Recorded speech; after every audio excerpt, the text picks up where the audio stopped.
Hi welcome to our channel. ఈరోజు మనతో ఉన్నారు ఆరోగ్యరత్న మరియు యోగాలో దిట్ట అయిన సుబ్రహ్మణ్య గారు. నమస్కారం అండి. నమస్కారం. ఈ రోజుల్లో డస్ట్తో చాలా బాధపడే వాళ్ళు ఉన్నారు. అసలు డస్ట్ అలర్జీ అంటే ఏంటండి? దాన్ని నివారించవచ్చా? యాక్చువల్గా డస్ట్ అలర్జీ అంటే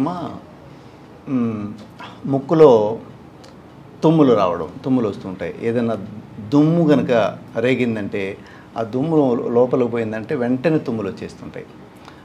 డిస్కంఫర్ట్ ఉంటుంది, నీరు గారుతుంటుంది. సో దీనికి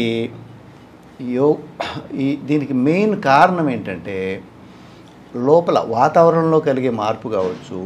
దాని ద్వారా శరీరం దాన్ని మేనేజ్ చేసుకోలేక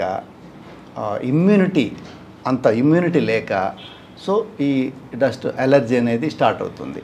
ఎక్కువగా వాహనాల పొగ వచ్చేవాళ్ళు లోపలికి పోతూ ఉంటేను, దుమ్ము లోపలికి పోతూ ఉంటేను, పుస్తకాలలో ఎక్కువగా పనిచేసే వాళ్ళకి, క్లోజ్డ్ ఎన్విరాన్మెంట్లో ఎక్కువగా ఉండే వాళ్ళకి, సో మ్యాక్సిమం ఈ యొక్క మనం శ్వాస ప్రక్రియ జరిగేటప్పుడు ఎక్కువగా డస్ట్ కనుక లోపలికి పోయిందంటే ఆ మెంబ్రెయిన్ ఏదైతే లోపల ఉందో సైనస్ 4 ఒక ఫిల్టర్స్ ఉంటాయి లోపలికి, ఎయిర్ ఫిల్టర్స్.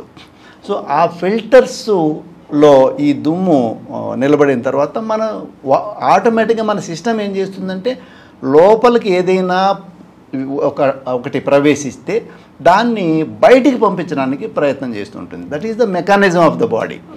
అప్పుడు ఈ శ్వాస ప్రక్రియలో ఏదైనా లోపలికి వెళ్ళినప్పుడు దాన్ని తుమ్ముల ద్వారా కానీ, నీరు వాటర్ని క్రియేట్ చేసి వాటర్ ద్వారా కానీ ఇలా పంపించడానికి ప్రయత్నం చేస్తూ ఉంటుంది. అలా చేస్తూ చేస్తూ చేస్తూ ఇంకా మితిమీరినప్పుడు అప్పుడు అది ఇంకొక సమస్యకి, అది క్రానిక్ అలర్జీకి దారితీయడానికి ఆస్కారం ఉంటుంది. సో అది మెయిన్గా ఈ అలర్జీ యొక్క, అంటే ఈ డస్ట్ అలర్జీ వల్ల మనకి జరిగే నష్టాలు చాలానే ఉన్నాయన్నమాట. అవును. సో దీనికి ఏదైనా యోగా పరంగా కానీ ఏదైనా ప్రక్రియ ఉందా దీన్ని తగ్గించుకోవడానికి? ఉంది. ఏంటంటే ఈ అలర్జీకి ముఖ్యంగా ఆహారంలో తీసుకున్నామంటే మనం 4 ప్రక్రియల ద్వారా మనం తగ్గించుకోవచ్చు, 4 విధాలుగా. ఒకటి ఏంటంటే ఆహారంలో చల్లటి పదార్థాలని తీసుకోకూడదు. ఎందుకంటే బాడీ టెంపరేచర్ ఎంతైతే ఉంటుందో దానికి కొంచెం ఇంచుమించు సమానమైన టెంపరేచర్తో ఉన్నటువంటి ఆహారాన్ని తీసుకున్నప్పుడు బాడీ యాక్సెప్ట్ చేస్తుంది. అదే అధికమైన వేడి, అధికమైన చల్లటి పదార్థాలు, ఐస్ క్రీములు, ఐస్ వాటర్ ఇట్లా తీసుకున్నప్పుడు ఆ యొక్క ఇది డస్ట్ అలర్జీ అనేది పెరగడం స్టార్ట్ అవుతుంది, పెరగడానికి ఆస్కారం ఉంటుంది. సో మనం ఏం చేయాలంటే ముఖ్యంగా ఈ చల్లటి పదార్థాలను తీసుకోవడం ఆపేసేయాలి, ఆహారం. తర్వాత ముఖ్యంగా యోగపరంగా తీసుకుంటే ఫిజికల్ యాక్టివిటీ ఉండాలి. ఆసనాలు, ప్రాణాయామాలు, ఇలా వాళ్ళకు అప్రోప్రియేట్ టెక్నిక్స్ ఉండాలి. ఇక్కడ హఠయోగంలో తీసుకుంటే మెయిన్గా క్రియలు ఈ డస్ట్ అలర్జీని క్లీన్ చేసుకోవడానికి అద్భుతమైనటువంటి క్రియలు ఉన్నాయి. వాటిని జలనేతి, సూత్రనేతి అనే 2 ప్రక్రియలు ఉన్నాయి. ఈ జలనేతి, సూత్రనేతి కూడా అవసరం లేదు. ముఖ్యంగా జలనేతి అది కనుక ఒక పర్టికులర్ పీరియడ్ వరకు చేస్తే కంప్లీట్గా పోతుంది. మామూలుగా అలర్జీకి ముక్కుల్లో నీరు గారడానికి ఎక్కడ ఏ మందు లేదు, కేవలం ఉపశమనం మాత్రం ఉంటుంది అప్పటికప్పుడు. కానీ పర్మనెంట్ సొల్యూషన్ అంటే జలనేతి. ఆ సూత్రనేతి కూడా చేయొచ్చు, బట్ జలనేతి అయినా సరిపోతుంది. అది ఏం చేస్తుందంటే, ఈ క్రియ ఏం చేస్తుందంటే మనం ఏ విధంగా అయితే శరీరాన్ని బయట శుద్ధి చేసుకుంటామో ఆ విధంగా లోపల నీటితోటి కానీ, ఇక్కడ నేతి క్రియ అంటే జలనేతి, సూత్రనేతి, ఘృతనేతి, క్షీరనేతి, ఇలా అనేక రకాల నేతులు ఉన్నాయి. కషాయ నేతి అని. వీటిలో జలనేతి అంటే నీటితో శుభ్రపరచుకోవడం, లేదంటే ఆవు నెయ్యితో శుభ్రపరచవచ్చు. లోపల ఆవు నెయ్యి ముక్కల్లో వేసి, ఇవన్నీ కూడా ఎక్సెల్ చేసుకునే ద్వారా మనం దీన్ని నివారించుకోవచ్చు. అలా కాకుండా ఈ యొక్క ముఖ్యంగా నీటితో శుభ్రపరచుకునే విధానాన్ని మనం సజెస్ట్ చేయొచ్చు అందరికీ కూడా.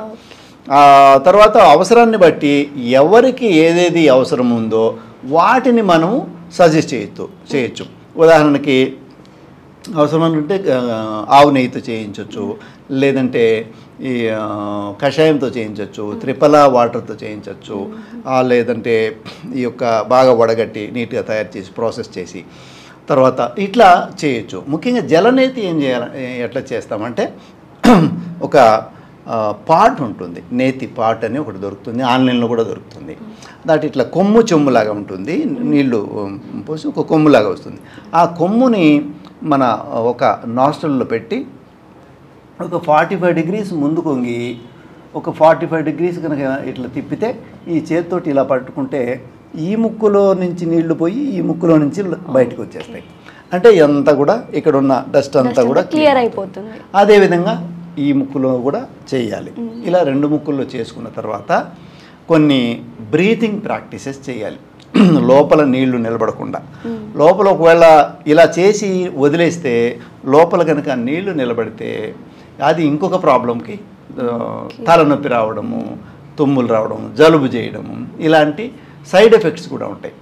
అంటే ఒక అనుభవజ్ఞుడైన ఎప్పుడైనా సరే ఒక ప్రక్రియ యోగ ప్రక్రియలు చేసేటప్పుడు ఒక అనుభవజ్ఞుడైనటువంటి వ్యక్తి ద్వారా నేర్చుకోవాలి. ఫస్ట్ నేర్చుకొని ఎవరంటే వాళ్ళు వీడియో చూసి అయితే దయచేసి చేయొద్దు. ఒక అనుభవజ్ఞుడైనటువంటి వ్యక్తి ద్వారా నేర్చుకొని ఆ జలనేతి గనక చేస్తే, జలనేతి క్రియ చేసుకొని జలనేతి కానీ వాళ్ళ ఆ గురువు ఆ వ్యక్తికి తెలుసు ఏమేమి చేయాలని.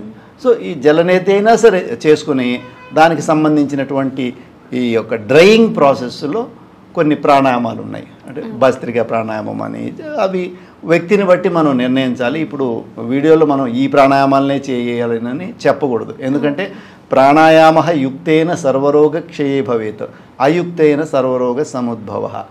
ఇక్కడ ప్రాణాయామాలని ప్రాపర్గా చేస్తే అన్ని రోగాలు నయమైపోతాయి. ఇంప్రాపర్గా చేస్తే లేని రోగాలు కూడా పుడతాయి. అందుకని ప్రాణాయామాలని సజెస్ట్ చేసేటప్పుడు మనం శరీర తత్వాన్ని బట్టి వాళ్ళకి ఏదైతే అప్రోప్రియేట్ అని అనిపిస్తుందో ఆ అప్రోప్రియేట్ ప్రాణాయామాన్ని వాళ్ళకు నేర్పిస్తామన్నమాట.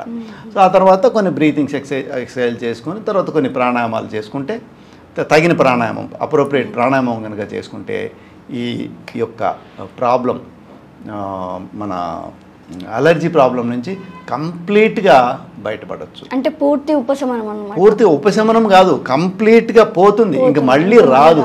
ఒకవేళ మనకు ఎప్పుడైనా బయట తిరిగి వచ్చి కొంచెం ఏదైనా మనకు అనిపిస్తే మళ్ళీ పొద్దున్న లేసి ఆ క్రియ చేసుకున్నాం అనుకోండి, క్లీన్ అయిపోతాయి. అంటే దీనికంటూ టైమింగ్స్ ఉంటాయి, ఈ టైంలోనే చేయాలి. అంటే పరగడపన చేస్తే మంచిదమ్మా. పరగడపన అంటే ఉదయాన్నే ఏమి ఆహారం తీసుకోకముందు, ఎందుకంటే ఆహారం తీసుకుంటే ముక్కులో ఏదైనా కూడా యోగ ప్రక్రియలు ఆహారం తీసుకున్న తర్వాత చేయరు, సజెస్ట్ చేయరు. ఆహారం తీసుకోకముందే చేయాల్సి వస్తుంది. అలాగా అంటే ఓన్లీ మనం ప్రాణాయామం ఈ ప్రక్రియలు మీరు నేర్పిస్తారా? నేను నేర్పిస్తానమ్మా. అవునా? మిమ్మల్ని కాంటాక్ట్ అవ్వాలంటే అంటే మీరు ఎక్కడైనా దీనికి సంబంధించిన ఆశ్రమం కానీ ఏవైనా పెట్టి నేర్పిస్తున్నారా? నేను మామూలుగా ఇప్పుడు ఆన్లైన్లోనే చెప్తున్నాను, ఆన్లైన్ క్లాసెస్. ఎందుకంటే ఒక చోట పెడితే ఇప్పుడు ప్రపంచమంతా ఏకమైంది. ఇప్పుడు ఒక చోట పెడితే అందరికీ అందుబాటులో ఉండదు. ఆన్లైన్లో అయితే ఇప్పుడు నేను ఈవెన్ అమెరికా వాళ్లకు, ఆస్ట్రేలియా వాళ్ళు, కెనడా వాళ్ళు చేస్తున్నారు, నేర్చుకుంటున్నారు, తగ్గిపోతున్నాయి. మొత్తం ప్రపంచం అంతా కూడా ఆన్లైన్. అంటే ఒక చేతిలో ఫోన్ ఉంటే మొత్తం ప్రపంచం అంతా మన చేతిలో ఉన్నట్టు అయిపోయింది, టెక్నాలజీ వచ్చింది కాబట్టి నేను ఆన్లైన్లోనే చెప్తున్నాను.